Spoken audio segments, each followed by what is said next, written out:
Hi everyone, welcome back to Kayal Kitchen. எல்லாரும் எப்படி இருக்கீங்க?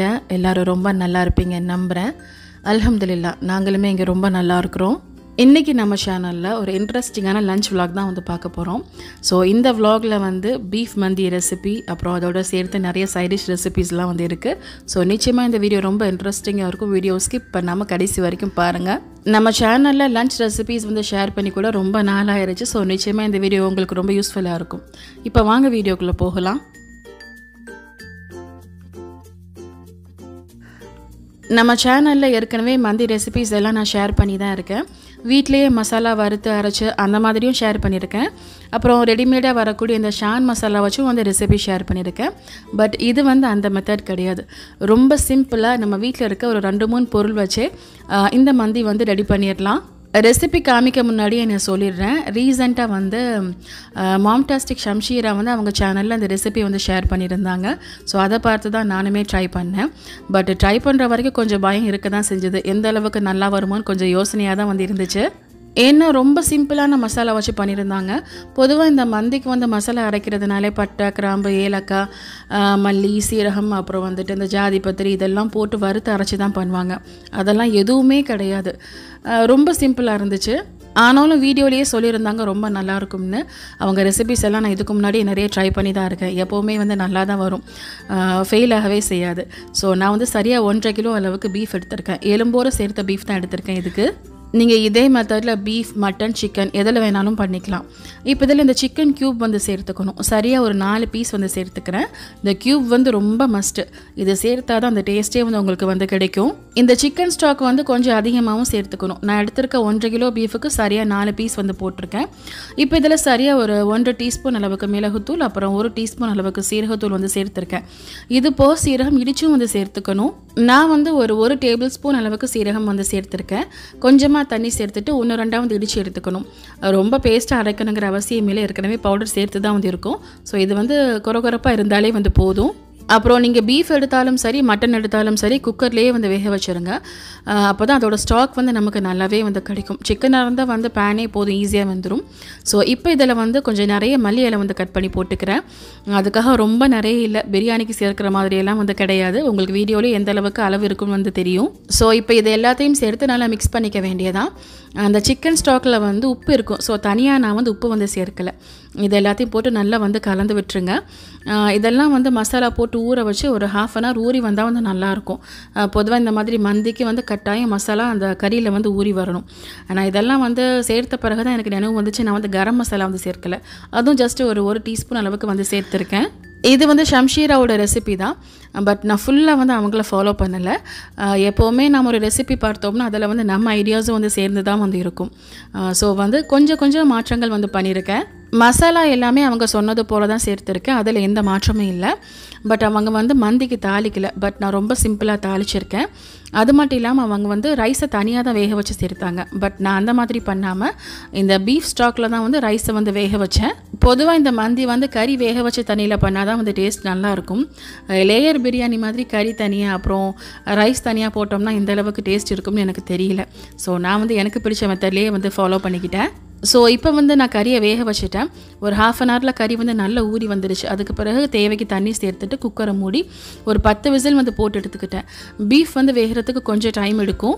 இதுக்கு இடையில சிம்பிளாக ஒரு ரைத்தா ரெடி பண்ணிக்கலாம். இதை ரைத்தானும் சொல்லலாம், இல்லைனா சாலட்னு கூட சொல்லலாம். அதுக்கு நான் ஒரு 3 வெள்ளரிக்காய் தான் வாங்கியிருக்கிறேன். தோல் எல்லாம் எடுத்துகிட்டு உள்ளே இருக்க விதையும் எடுத்துகிட்டு சின்ன சின்ன பீஸா வந்து கட் பண்ணி போட்டுக்கிறேன்.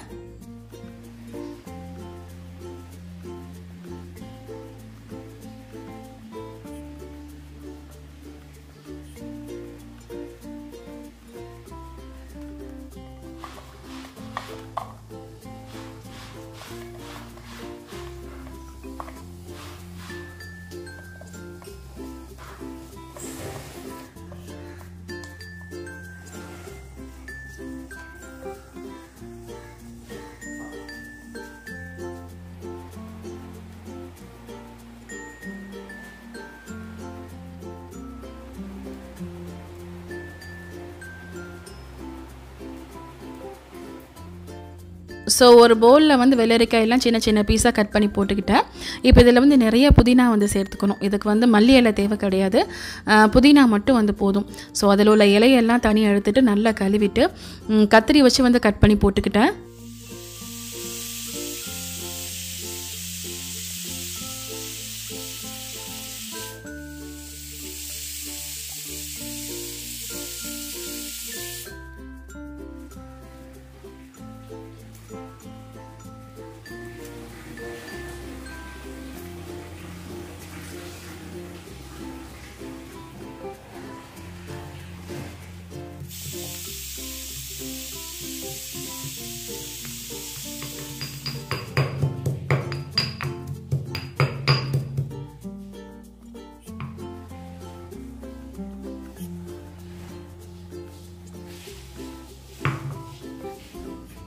வெள்ளரிக்காயில் புதினாவை சின்ன சின்ன பீஸாக கட் பண்ணி போட்ட பிறகு 2 பல் பூண்டை வந்து உரலில் போட்டு நல்லா இடித்து வந்து அதையும் வந்து சேர்த்துக்கிட்டேன். அப்புறம் இதில் வந்து நல்ல கெட்டியான தயிர் வந்து நிறைய சேர்த்துக்கணும். தயிரோடு சேர்த்து நான் க்ரீமும் வந்து போட்டுக்கிறேன். க்ரீம் சேர்க்கிறது வந்து ஆப்ஷனல் தான், உங்ககிட்ட இல்லைன்னா பரவாயில்ல. தயிர் மட்டும் அதிகம் புளிப்பு இல்லாமல் வந்து சேர்த்துக்கோங்க. இதில் வந்து உப்பும் சேர்த்துக்கணும். நான் உப்பு சேர்க்கிற வீடியோ வந்து மிஸ் ஆகிருச்சு. ஸோ டேஸ்ட்டு பார்த்துட்டு நான் வந்து தேவைக்கு எக்ஸ்ட்ரா தயிர் அப்புறம் க்ரீம் எல்லாம் வந்து சேர்த்துக்கிட்டேன். அவ்வளோதான், ரொம்ப சிம்பிளான ரைத்தா இது. சாப்பிட்றதுக்கு உண்மையிலேயே ரொம்ப நல்லா இருந்துச்சு. நான் இதை செஞ்சுட்டு அப்படியே ஃப்ரிட்ஜில் வச்சுட்டேன். இனி சாப்பிடும்போது தான் ஃப்ரிட்ஜில் இருந்து வந்து எடுத்தேன். எங்கள் வீட்டில் எல்லாருக்குமே இந்த டேஸ்ட் வந்து ரொம்பவே பிடிச்சிருந்துச்சு. க்ரீம் சேர்த்தனால நல்லா ரிச்சாக இருந்துச்சு. இந்த பூண்டு அப்புறம் மின்ட் லீவ்ஸ் இதோட ஃப்ளேவர் எல்லாம் ரொம்ப நல்லா இருந்தது. ஸோ இந்த வேலையெல்லாம் முடிச்சுட்டு நான் வந்து டீ குடிக்க போயிட்டேன். அப்பப்போ டீ குடித்தா தான் எனக்கு வந்து வேலையே ஓடும். ஸோ இப்போ வந்து கறி வெந்துடுச்சு, ரைத்தாக்கும் வேலையும் முடிச்சாச்சு. இனி வந்து மந்தியை வேக வச்சிட வேண்டியதான். இதுக்கு வந்து வெங்காயம் தக்காளி அதெல்லாம் எதுவும் கட் பண்ணணுங்கிற அவசியமும் வந்து கிடையாது. ஸோ வந்து அரிசியை வந்து ஊற வைக்க போகிறேன். நல்லா கழுவிட்டு தண்ணி ஊற்றி ஊற வச்சுக்கணும். நான் எப்போவுமே இந்தியா கேட்டில் வரக்கூடிய கிளாசிக் தான் வந்து யூஸ் பண்ணுவேன். சரியாக 1 கிலோ அளவுக்கு வந்து நான் அரிசி எடுத்திருக்கேன். அரிசி வந்து 20 நிமிஷம் ஊறி வந்தால் போதும். ஸோ கறியெல்லாம் நல்லா வெந்த பிறகு நீங்கள் வந்து அரிசியை ஊற வச்சுக்கோங்க. அப்போ தான் டைம் வந்து சரியாக இருக்கும். இது கடையில் வந்து சிம்பிளாக ஒரு பாயாசம் வந்து ரெடி பண்ணிக்க போகிறேன். இவ்வளோ பண்ணிவிட்டு ஏதாவது ஸ்வீட்டாக சாப்பிட்டா தான் வந்து நல்லாயிருக்கும். ஸோ அன்றைக்கி நான் வந்து ரவா பாயாசம் தான் பண்ணேன். அதுக்கு சரியாக ஒரு 500 மில்லி அளவுக்கு பால் வந்து எடுத்திருக்கேன். ஸோ ஒரு பேனில் வந்து கொஞ்சமாக நெய் சேர்த்துக்கிட்டேன். நெய்யில் வந்து முந்திரி கிஸ்மிஸ் இதெல்லாம் போட்டு தாளிச்சிக்கணும். எங்கள் வீட்டில் முந்திரியே சுத்தமாக இல்லை, வாங்க வர்றதுக்கு எனக்கு வந்து மறந்து போகுது. ஸோ முந்திரிக்கு பதிலாக நான் வெள்ளரி விதை சேர்த்துருக்கேன். இந்த வெள்ளரி விதையுமே கொஞ்சம் வீட்டில் நிறையவே இருந்துச்சு, இதையும் காலி பண்ணி ஆகணும். ஸோ முந்திரி வாங்குற வரைக்கும் இதை வச்சே ஓட்டலாம்னு வந்து பிளானில் இருக்கிறேன். அப்புறம் வந்து நான் கருப்பு திராட்சை தான் வந்து சேர்த்துருக்கேன். ஸோ நட்ஸ் எல்லாம் ஃப்ரை ஆகி வந்த பிறகு ரவை சேர்த்துக்கணும். நான் எடுத்திருக்க 500 மில்லி பாலுக்கு 1/4 கப் அளவுக்கு ரவை வந்து சரியாக இருக்கும். நீங்கள் ரவைக்கு பதிலாக சேமியா இல்லைனா ஜவரிசி கூட வந்து சேர்த்துக்கலாம். எல்லாமே இதே அளவில் நீங்கள் சேர்த்துக்கோங்க. ஸோ ரவையை சேர்த்து நல்லா வறுத்து மணம் வந்த பிறகு ஸ்டவ் ஆஃப் பண்ணிவிட்டு பால் வந்து சேர்த்துக்கிறேன்.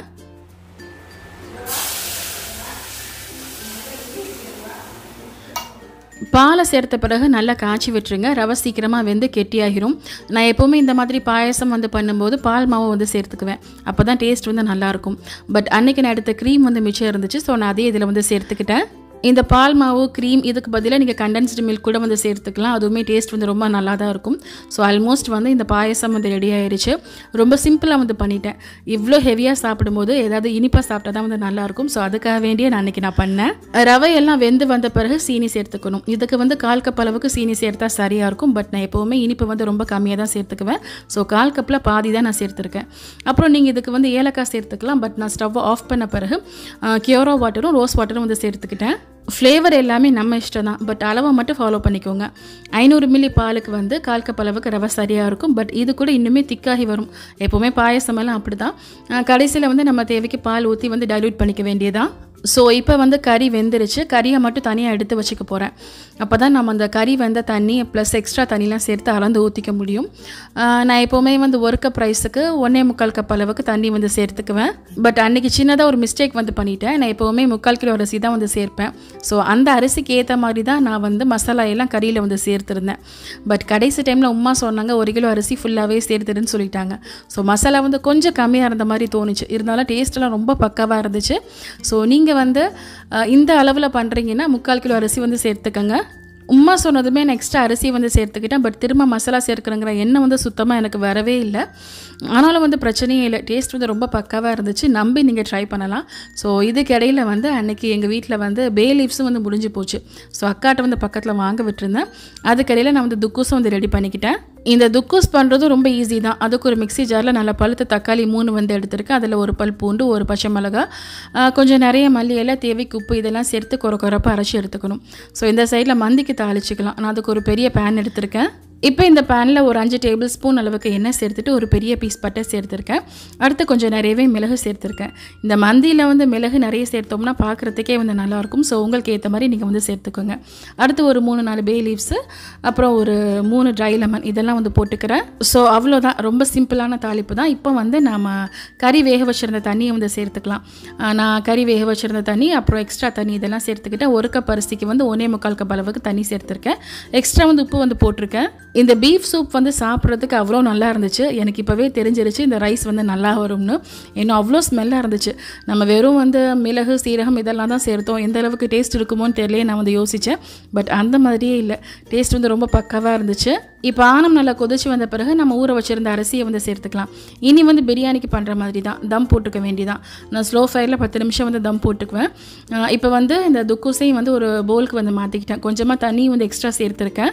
ரொம்ப கட்டியாக இருந்துச்சுன்னா சாப்பிட்றதுக்கு நல்லா இருக்காது. இது மந்திக்கு இந்த துக்கூஸ் இல்லாமல் கம்ப்ளீட் ஆகவே செய்யாது. இது கட்டாயமாக வந்து செய்யணும். எனக்கு ஒரு சில பேர் இதை மந்தி சட்னின்னு சொல்லுவாங்க.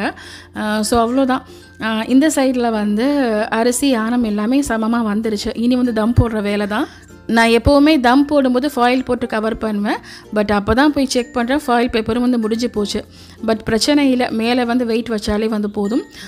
தம் போடுறதுக்கு முன்னாடி இந்த மாதிரி ஒரு 4-5 பச்சை மிளகாவை நட்டி வச்சுருங்க. அதோடய ஃப்ளேவரும் சேர்த்து வந்து இறங்கும்.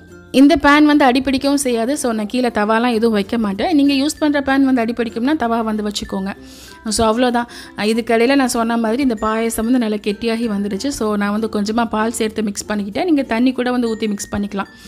பட் ரொம்பவே நல்லா இருந்துச்சு இந்த பாயசம். இதையும் வந்து கட்டாயமாக ட்ரை பண்ணி பாருங்கள். அந்த சோறெல்லாம் சாப்பிட்டுட்டு ஃபைனலாக இந்த பாயசம் குடிக்கும்போது சூப்பராக இருந்துச்சு.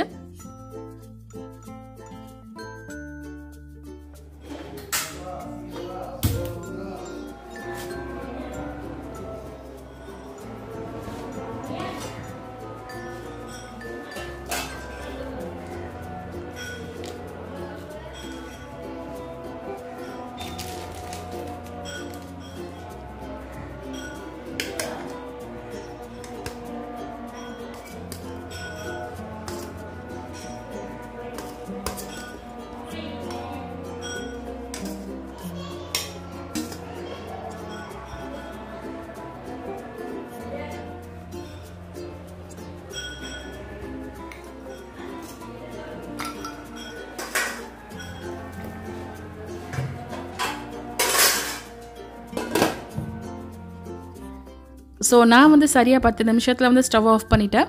அப்புறம் வந்து ஓப்பன் பண்ணி மேலே கிஸ்மிஸ் வந்து சேர்த்துட்டு வேக வச்சிருந்த கறியும் வந்து அடுக்கி வச்சுட்டு அப்புறம் சார்கோல் வந்து போட்டுக்கிட்டேன். ஸோ அவ்வளோதான், மந்தி வந்து ரெடி ஆயிடுச்சு. இந்த மெத்தடில் கட்டாயமாக ட்ரை பண்ணி பாருங்கள். நிச்சயமாக ரொம்ப ரொம்ப நல்லாயிருக்கும். ரொம்ப சிம்பிளாக எல்லாமே நம்ம வீட்டில் இருக்கிற பொருள் தான். பட் முக்கியமாக இதுக்கு வந்து அந்த சிக்கன் ஸ்டாக் வந்து வாங்கணும். அப்புறம் நான் சொன்ன மசாலா அளவையும் கணக்கு வச்சுக்கோங்க. இந்த மசாலாவுக்கு நீங்கள் 3/4 கிலோ அரிசி வந்து போட்டால் போதும். நான் 1 கிலோ அரிசி போட்டிருந்தாலும் டேஸ்ட் என்னவோ சூப்பராக தான் இருந்துச்சு. எனக்கு எப்போவுமே ஷான் மசாலா வச்சு பண்ணக்கூடிய மந்தி மட்டும்தான் ரொம்ப பிடிக்கும். வீட்டில் அரைச்சி பண்ணுற மசாலாலாம் அந்தளவுக்கு எனக்கு டேஸ்ட்டாக வந்து தெரியாது. பட் இந்த மசாலா எனக்கு ரொம்பவே பிடிச்சிருந்துச்சு. இன்ஷா அல்லாஹ் இந்த ரெசிபி இனி என்னோடய லிஸ்ட்டில் வந்து கட்டாயமாக இருக்கும். நெக்ஸ்ட்டு வந்து மட்டனில் பண்ணி ஷார்ட்ஸில் ஷேர் பண்ணலான்னு இருக்கேன். ஸோ நிச்சயமாக இந்த வீடியோ உங்களுக்கு ரொம்ப யூஸ்ஃபுல்லாக இருந்திருக்கும்னு நினைக்கிறேன். ஸோ இந்த வீடியோக்கு மறக்காமல் ஒரு லைக் பண்ணுங்கள். உங்கள் ஃப்ரெண்ட்ஸ் அண்ட் ஃபேமிலிக்கும் ஷேர் பண்ணுங்கள். நிச்சயமாக அவங்களுக்குமே ரொம்ப யூஸ்ஃபுல்லாக இருக்கும். இந்த ரெசிபிஸ் எல்லாம் ட்ரை பண்ணி பார்த்துட்டு உங்கள் ஃபீட்பேக் மறக்காமல் கமெண்ட்டில் சொல்லுங்கள். நீங்கள் இப்போ தான் நம்ம சேனல் வந்து புதுசாக பார்க்குறீங்கன்னா சப்ஸ்கிரைப் பண்ணி வச்சுக்கோங்க. Thank you so much for watching.